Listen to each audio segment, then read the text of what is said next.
ભાઈ વસાવા પેદા કરવો પડશે અને આપણે આપણા હક અને અધિકાર માટે અવાજ ઉઠાવવો પડશે. આપણે આરોગ્ય માટે, શિક્ષણ માટે, આપણે રોડ રસ્તા માટે, પાણી માટે, તમામ માટે આપણે આવનારા દિવસોમાં અવાજ ઉઠાવવો પડશે. શું તમે અવાજ ઉઠાવવા માટે તૈયાર છો?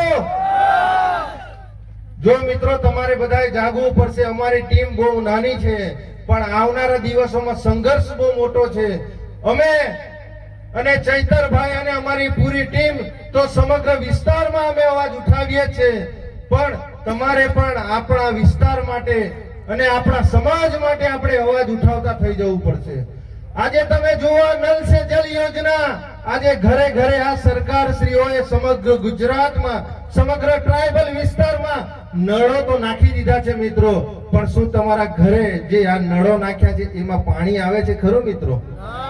અમારા ઘરે નળો નાખ્યા છે ત્યાં તો પાણી નથી આવતું, પણ કદાચ તમારા વિસ્તારોમાં જે નળો નાખ્યા છે એને ચેક કરી લેજો, કદાચ પેટ્રોલ ડીઝલ કે પછી પૈસાની એમાંથી ધારા ના નીકળે.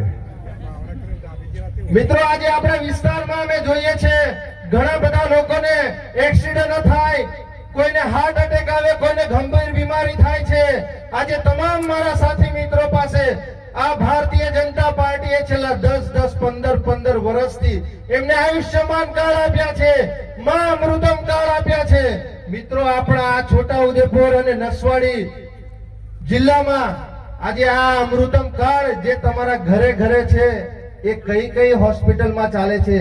છોટા ઉદેપુર જિલ્લામાં કે નસવાડીમાં કશે ચાલે છે ખરો મિત્રો?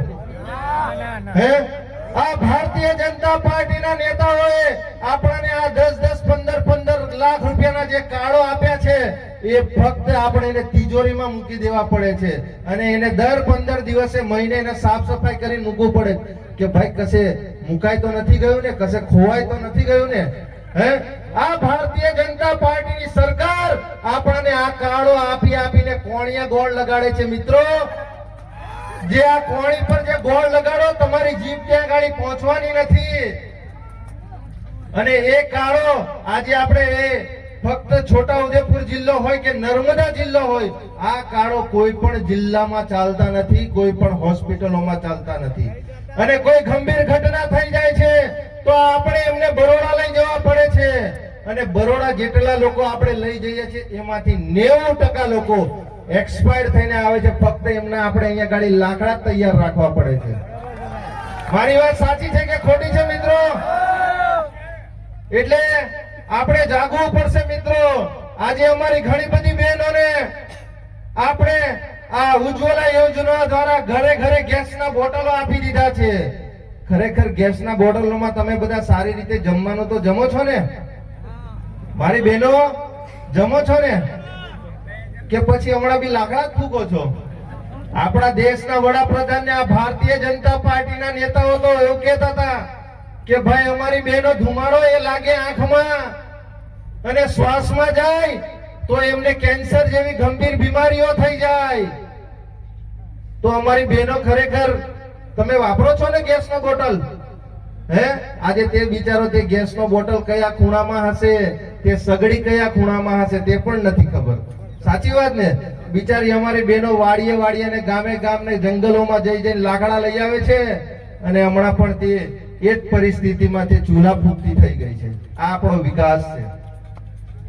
આપણાને આજે 5-10 વર્ષ પહેલા આપણાને આ ભારતીય જનતા પાર્ટીના નેતાઓએ કીધું હતું કે તમારા ખાતામાં, બધાના ખાતામાં 15 લાખ રૂપિયા આવી જશે. આપણે મિત્રો બેંકોમાં ભૂખ્યા તરસે લાઈનોમાં ઊભી રહી રહીને જનધન ખાતા ખોલાવી દીધા. કયા ખાતા ખોલાવ્યા? જનધન ખાતા. કોણે કોણે ખોલાવ્યા? જરા હાથ ઊંચો કરો છો. બધાએ મોટા ભાગના લોકોએ ખાતા ખોલાવી દીધા. તમારા ખાતામાં 15 લાખ રૂપિયા તો આવી ગયા છે ને? જો મિત્રો અમારા ખાતામાં પૈસા આવ્યા નથી, અમે પણ ખાતા ખોલાવ્યા હતા, પણ જો તમારા ખાતામાં પૈસા આવ્યા હોય તો અમને પણ થોડા ઘણા આપજો, અમને પૈસાની જરૂર છે. આવી ગયા છે? એટલે આ સરકારો જ્યારે જ્યારે ચૂંટણીઓ આવે છે મોટી મોટી લોભામણી જાહેરાતો કરે છે, મોટા મોટા વાયદાઓ કરે છે. હમણાં આ ચૂંટણીઓ આવે છે, તમે ધ્યાન રાખજો, હમણાં આ તાલુકા પંચાયત આ જિલ્લા પંચાયતની ચૂંટણીઓ આવે છે આ તમામ નેતાઓ હમણાં પેલા કુવાના દેડકાની જેમ હમણાં જેવી રીતે ચોમાસામાં જે દેડકાઓ નીકળે છે ને એવી રીતે હમણાં ગુફામાંથી બહાર નીકળશે ડેવ ડેવ કરતા કરતા અને એ નેતાઓ હમણાં તમને ઘરે ઘરે આવીને પગે લાગશે મોટી મોટી જાહેરાતો કરશે મોટા મોટા વાયદાઓ કરશે અને જેવી ચૂંટણી પતે એટલે પાછા તેરા ગુફામાં ઘૂસી જાય શિયાળો ઉનાળોમાં પેલા દેડકા કઈ ખોવાઈ જાય તે ખબર જ ના પડે અને પાછો જેવો ચોમાસું આવે એટલે પાછા નીકળી આવે છે એવી રીતે આ નેતાઓ ભાજપ કોંગ્રેસના નેતાઓ 5-5 વર્ષ સુધી દેખાતા નથી તમે તમારા વિસ્તારના તાલુકા પંચાયતના સદસ્યને ઓળખો છો જિલ્લા પંચાયતના સદસ્યને ઓળખો છો તમારો ધારાસભ્ય પણ દેખાય નહીં કે તમારો સાંસદ સભ્ય પણ દેખાય નહીં